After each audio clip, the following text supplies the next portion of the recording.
Hey, I'm so glad you could join me for today's 2-minute message. We're on day 13 of 21 days of prayer.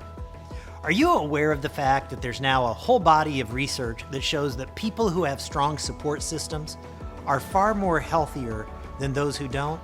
In fact, people who have bad health habits such as smoking, poor eating habits, physical inactivity, but have strong social ties live significantly longer than people who have great health habits but are isolated.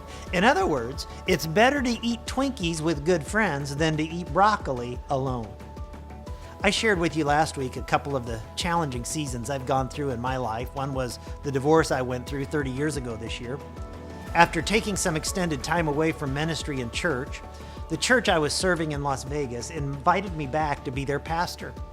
And on my first day back to preach, Ben Merrill, who was the pastor of Eastside at that time, a man who I had interned with, been mentored by, and learned so much from, get this, flew to Las Vegas just to pray with me before the service.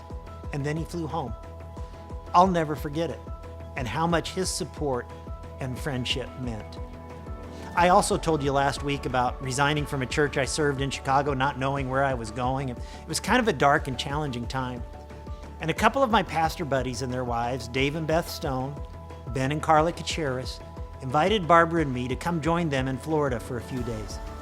And they just put their arms around us, prayed for us, encouraged us, reminded us that God had a plan for our lives. We didn't know that that plan was going to include Eastside at those moments, but God used those moments at such vulnerable moments in our lives.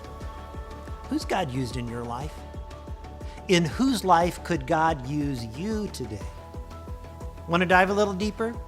Check out the prayer guide, and I hope you can join me again tomorrow for another 2-minute message.